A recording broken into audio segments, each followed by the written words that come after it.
बिस्मिल्लाहिर्रहमानिर्रहीम। अस्सलामुअलैकुम। उम्मीद करता हूँ कि तमाम दोस्त जो हैं वो खैरियत से होंगे। नए टॉपिक नए वीलॉग के साथ आपकी खिदमत में हाज़िर हूँ।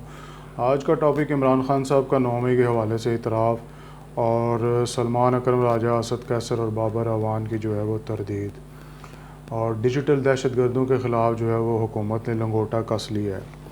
तो ये तीन बातें। सबसे पहले जनाब बात करते हैं कि खान साहब ने जो है वो इतराफ़ किया कि 9 मई से पहले ही मैंने जो है वो अपने ज़िम्मेदारान जो पार्टी के उनको कह दिया था कि जनाब आपने अगर मुझे नज़र आ रहा है कि मुझे ये अरेस्ट कर लेंगे, अगर अरेस्ट कर लिया तो आपने जो है वो GHQ के सामने एहतजाज करना है, पुरअमन एहतजाज। ये बात जो है वो 20 सहाफ़ियों के सामने अडियाला जेल में जो ट्रायल है उसको कवर करते हैं, उनके सामने ये बात खान साहब ने की। तो बाबर अवान भी वहाँ पे मौजूद थे, तो उन्होंने जो है वो इसको जो है वो लपेटने की कोशिश की कि नहीं नहीं ये उससे पहले की बात है, फ़लाँ ये वो। तो बहरहाल जो डैमेज हैज़ बिन डन, जो मतलब नुकसान होना था वो हो गया। फिर जो है वो एक टीवी चैनल पे जनाब असद कैसर साहब ने भी जो है वो इसकी तरदीद की कि खान साहब ने किसी किस्म का।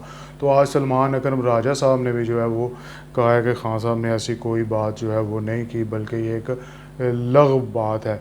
लेकिन साथ ही जो है वो मतलब अगले सांस में उन्होंने कह दिया कि ये उस वक़्त है जब कि बनी गाला पे जो है वो क्रैकडाउन हुआ था, तो खान साहब ने कहा था कि GHQ हो या कोई भी मुकाम हो, हम वहाँ पे पुरअमन एहतजाज करने का जो है वो हक़ रखते हैं। तो बहरहाल इकरार भी कर रहे हैं लेकिन तरदीद भी कर रहे हैं। मतलब इनके साथ ये प्रॉब्लम है, तहरीक इंसाफ की लीडरशिप के साथ जो है ये बिल्कुल एक प्रॉब्लम है कि ये क्लैरिटी जो है वो इनकी बात में नहीं होती और इनके विजन में भी जो है वो क्लैरिटी नहीं है। ये मतलब जो कहना चाहते हैं वो कह नहीं पाते, जो नहीं कहना चाहते वो जो है वो ये कह देते हैं। तो मतलब खान साहब की पहले भी जो है वो मतलब इसी तरह की आदत है, तो इसीलिए जो है वो दूसरे जो हैं वो यार लोग वो कहते थे कि ये खान साहब जो है वो यू टर्न बहुत लेते हैं। तो बहरहाल इससे भी जो है वो यू टर्न जो है वो ले लिया गया है। तो क्योंकि इन्होंने कहा कि जनाब ओहों तुसी की कर दो पे जनाब, सारा कुछ इकरार करी जा रहे हो। दूसरा हम टॉपिक डिजिटल दहशतगर्द जो है, बिलाशुबा जो है ये PTI को इस नहज में पहुंचाने वाले इन डिजिटल दहशतगर्दों का बड़ा किरदार है। और ये मैं आज का नहीं कह रहा, मेरे चैनल पे वीडियोस मौजूद हैं, आप जो है वो वीडियो को जो है वो एक्सप्लोर करें और देखें कि मैं बड़ी देर से कह रहा हूँ। और सबसे पहला डिजिटल दहशतगर्द मैंने डॉक्टर जो है वो शाहिद मसूद को कहा था, ठीक है। वो जो है वो सुप्रीम कोर्ट कहता था कि जनाब जी तो 100 मोटो लो, जो तो 100 मोटो ले आते फिर माफ़ी मांग के वो मतलब ज़ैनब वाला केस आप समझते होंगे। मतलब वो सुबह से शाम तक वो बंदा झूठ बोलता था। फिर साबर शाकर जो है वो सुबह से शाम, अब जो है वो सदीक जान, आप देखें जाके उनके मतलब व्यूज़ देखें यार कितने।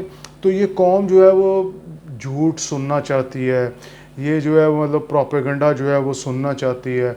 फिर साबर शाकर को आप देखें, फिर इसी तरह जो है वो एक लंबी लिस्ट है। और तहरीक इंसाफ के जो पेड मतलब क्या कहते हैं सोशल मीडिया एक्टिविस्ट्स हैं जो कि बाहर के मुल्कों में बैठे हुए हैं, USA में, UK में, दुबई में, साउथ एशिया में, ईस्ट एशिया में, मतलब दुनिया के मुख्तलिफ़ खित्तों में। तो मतलब यहाँ से बयानिया जाता है और वो जो है वो मिनटों में आनन फानन जो है वो पूरे सोशल मीडिया पे छा जाता है। तो ये एक जो है वो बड़ी देर से मैं इसका कह रहा था कि ये जो है ये डिजिटल दहशतगर्द जो हैं ये PTI का जो है वो खाना ख़राब करेंगे। और इन्होंने खाना ख़राब किया क्यों, बात कहाँ की होती थी, ये कहाँ पे चस्पा करके। अब जैसा कि बन्नू वाक़या है उसको भी इन्होंने जो है वो तोड़ मोड़ के पेश किया और इदारों के ख़िलाफ़ जो है वो मतलब हर्जा सराई करते रहते हैं। तो इनको होश के नाखुन लेने चाहिए थे। अब इन्होंने PTI को जो है वो एक बंद गली में घुसा दिया, ठीक है। अब यहाँ से जो है वो वापसी हो तो जाएगी लेकिन जो है वो काफ़ी मुश्किल है, बहुत कुछ जो है वो गिव एंड टेक करना पड़ेगा। तो अल्लाह ताला मेरा, आपका और पाकिस्तान का जो है वो हामी नासिर हो।